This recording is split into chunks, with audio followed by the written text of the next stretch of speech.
been a while since I made it out to the coast for a full day of photography, and this location has been on my list for a long time. But when it comes to coastal photography, timing and weather are everything. I'd arrived a bit later than planned, so I quickly made my way down to the rocky shoreline, eager to capture some shots while that early morning light was still hanging around.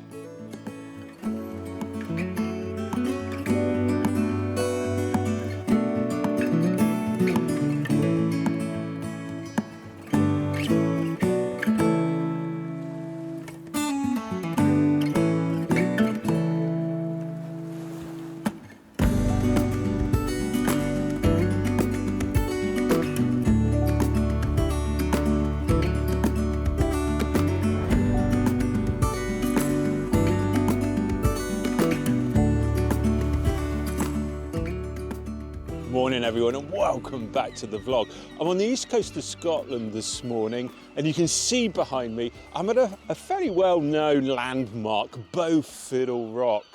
But you can see from the light around me, just got the timings a little bit wrong. Although this was always going to be a little bit of a recce. I've not been up here before, so wanted to check out the area and see what was here. But you can see from that light around that the timing's a little bit wrong. But can you hear that cacophony of birds? I'm just surrounded by gulls at the moment that are just sort of checking me out to see what's going on. There's obviously a lot of nesting areas around, but Bow Fiddle Rock sort of lies on the Moray Firth, and you capture that sort of really early morning light. I'm guessing you've got to be up pretty early. We're kind of sort of facing north at the moment, so the sort of easterly sunrise is behind the rocks there, and I should think it all happens pretty quickly. But it really is absolutely stunning here. You can see that morning light's just capturing the side of the rock there. The tide's coming in fairly quickly. I've been taking a few pics before the tide came in too far, capturing some of those rocks, but it's going to be a tricky day for photographing because of that strong light. But you can always find little features and things around. So anyway, I'm going to just position myself, capture a few more shots of the main rock itself, and then perhaps find a few more interesting details, go and explore along the coast a little bit further and see what happens. A little bit more cloud in the sky would be really nice, but wow, what a stunning location and a great start to the morning. So let's take a couple more shots, and I'm not sure if there'll be anything I'll be able to set up at the moment to sort of show you, because it was a bit of a rush first thing just to get those images in the bag. But I'm quite liking some of the reflected warm light coming off of the rock on the water here, and perhaps use some of these rocks as a bit of a lead-in foreground interest. But anyway, I'll wander about, see what I can set up.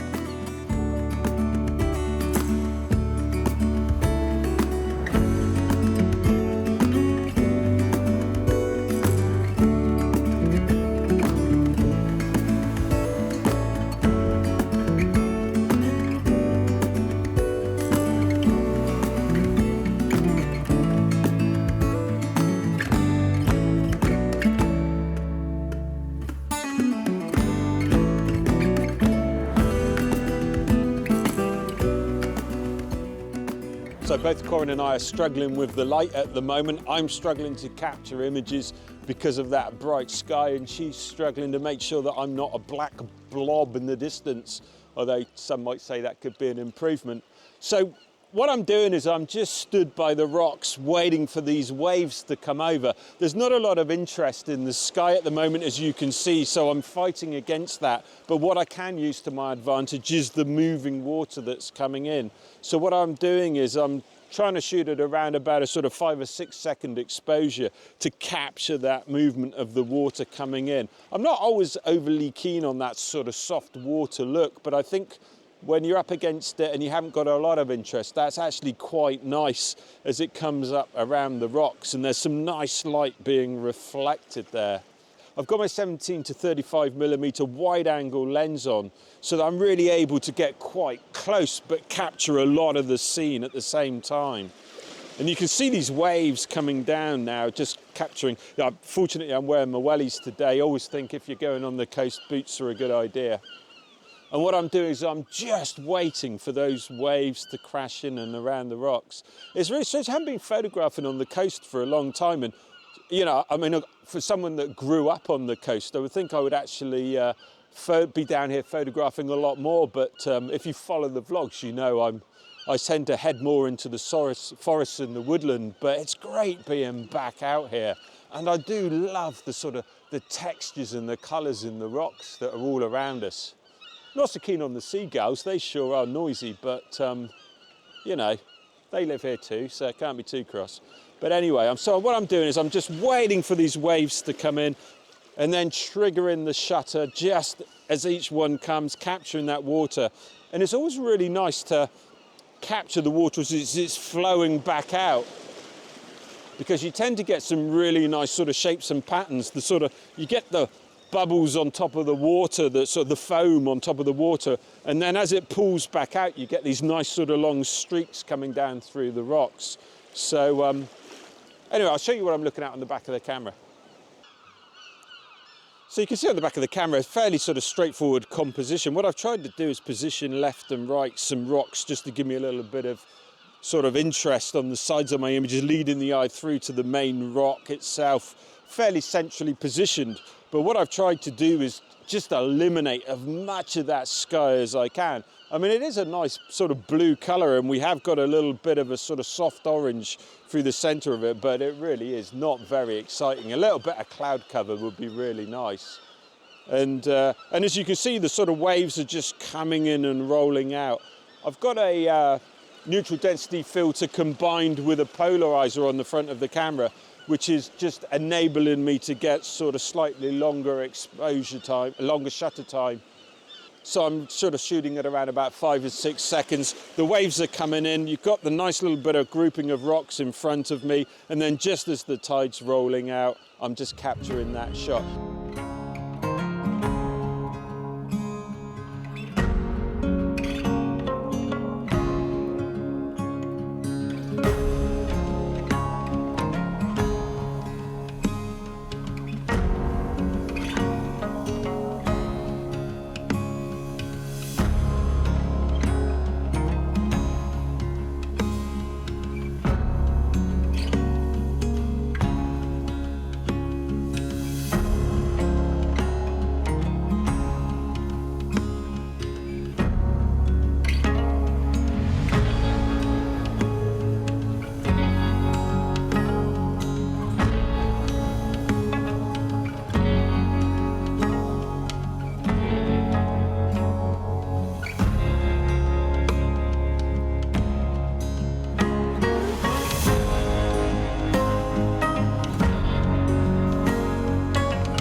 When you come to a location like this and you're battling against the light, you've really got to sort of take a step back and think, well, okay, so I'm not going to get the photos that I want, but let's watch that light and see how it interacts with some of the landscape around. Because the next time you come, you can be a little bit more prepared. Is this the best time of the year to come? The way the lights come right full round to the side behind the rock there, and you can see lit up behind me that the actual rock's really nice and golden, but on perhaps a day where there's a little bit more cloud cover, it'll be a little bit easier to photograph. But there really are. If you look around, there's some stunning sort of rock textures. Even some of the stones that have been washed up have got some beautiful colours to them.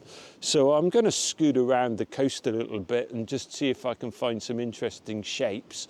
But also, if I can get a little bit more into the shade away from some of that strong bright light, then I might be able to get some nice intimate scenes with the rocks and the water lapping up around. And I have the best sort of camera gear to bring with you when you're coming to the coast. You want a nice wide angle lens that you can really capture that scene, really sort of sweeping vistas. a good sturdy tripod that you can put in the water. If the waves are lapping, you're going to get no movement.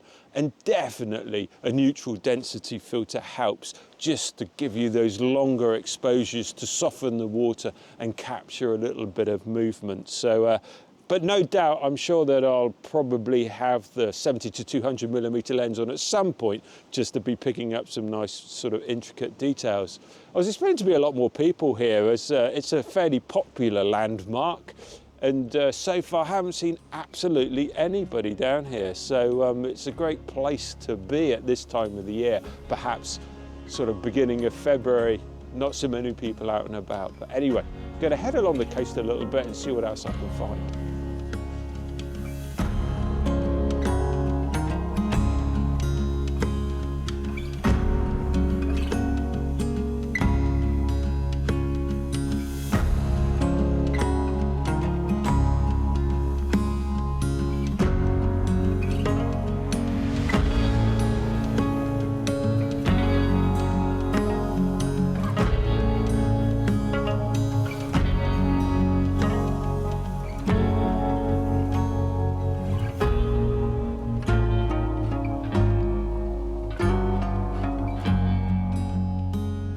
I spent some time wandering along the coastline searching for potential shots, but with the skies and sea looking pretty flat, nothing really sparked my creativity.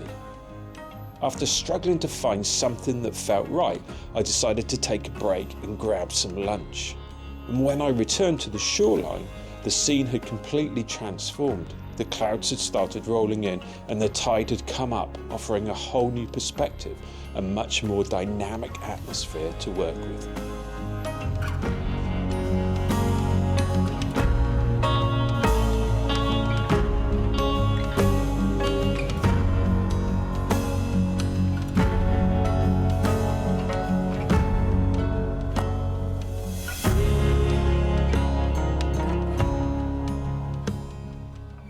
Okay, so I've come back down a little bit later on in the day, went and grabbed a bite to eat, bit of a walk along the coast there, and as you can see, the tide's come up quite a bit now, and I did think that the low tide would be better, but I do like this. You can see just in front of me, we've got these sort of rocks that are now just above the surface of the water, which are sort of guiding the eye through. And I really like now we've got some movement in the actual water itself, which I really like. It's kind of sort of drawing the eye in. So what I've done is I've put on my 24 to 70 millimeter lens. I've got an ND filter on with a polarizer. And I'm just waiting for those waves to come up. And then just as they're rolling back out again, and I really can just get a little bit, see a bit more of that rock behind, is when I'm taking the image. And I'm taking on around about a sort of a 4-second exposure, so that it captures the movement and the twists and the turns in the water there. And then that's leading your eye out to the rock. And as I say, the light's a lot flatter, but I can see so much more detail now. And I like the way that we've got this strip of light, which is just as you look through the archway there. They do say that it's called Bow Fiddle Rock because the top of it resembles a fiddle bow. But I don't know. Maybe. It's not so easy to sort of see, but and it really is absolutely beautiful. There isn't a huge amount more along the coast that's easy to photograph and easy to get at, but it really is absolutely stunning here. The seagulls have quietened down a little bit, so that's quite nice. Must be time for their afternoon kip or something. So anyway, look, let me show you what I'm looking at on the back of the camera. Okay, so you can see I'm going for a portrait shot. We've got these rocks in my foreground here, which are just jetting out above the water line as it laps up and around. And you can see as that water's being drawn out, it's really creating some really nice twists and formations there, just giving it a little bit of interest. And then we've got Bow Fiddle Rock behind. And I like now that we've got a bit of cloud, but that patch of light that just comes underneath the archway there. So as I said, what I'm doing is I'm just waiting for that wave to come in, to go out. And just as it's going out and I can see a little bit more of that rock, just about now, that's when I'm taking the shot. There's another sort of rock a little bit further on back there as well, which is quite nice. I like something that draws the eye through. But as I say, the light is a lot flatter now and we don't have that strong contrast. But I do like the fact that we've got a bit of cloud above and there's some nice colours in it. I think it's due to rain later on this afternoon around about 4 o'clock. So you can see it's just starting to dark up a little bit. But the light's up behind me now. And so anyway, as I said, around about 4 seconds. I'm on my 24 to 70mm lens. I've got a combined polarizer with ND filter to enable me to get that 4-second shot. And well, here's the image.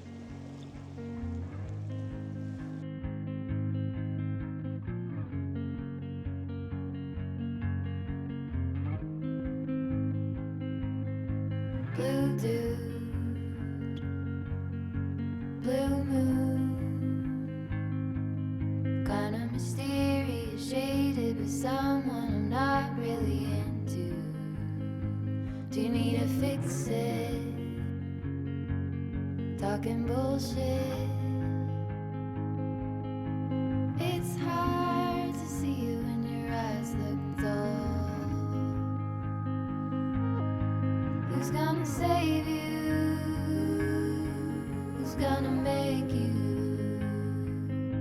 not blue? Okay, so I don't think it's going to be so much of a dramatic shot, but I'm going to put on the 17 to 35mm wide angle lens and shoot a landscape shot as well, just so that I've got it in the bag. It means I'm going to include some of these sort of rocks around the sides of me. But I think because the rocks are so central, my foreground interest, I'm not sure it's going to have that same impact and draw the eye through. But I think it's worth taking anyway. So I'm going to set it up and take a shot with the wide angle lens and let me know which you prefer. That mood, sort of witty and jaded, but let's not talk about you. Your coyote song on a rerun. Are you hound dog tired singing all night long? Who's gonna save you? Who's gonna make you not blue?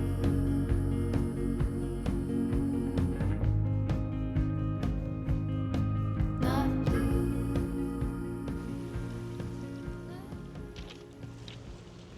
Well, I think that's it for this episode of the vlog. I think I've had the best of the light. And I'm so pleased I came back here later this afternoon because I much prefer this light. We've got a little bit of cloud cover. It's been really sort of soft, not too harsh. And I've really enjoyed just waiting for these waves to come backwards and forwards and just capture some of this beautiful rock that leads the eye out.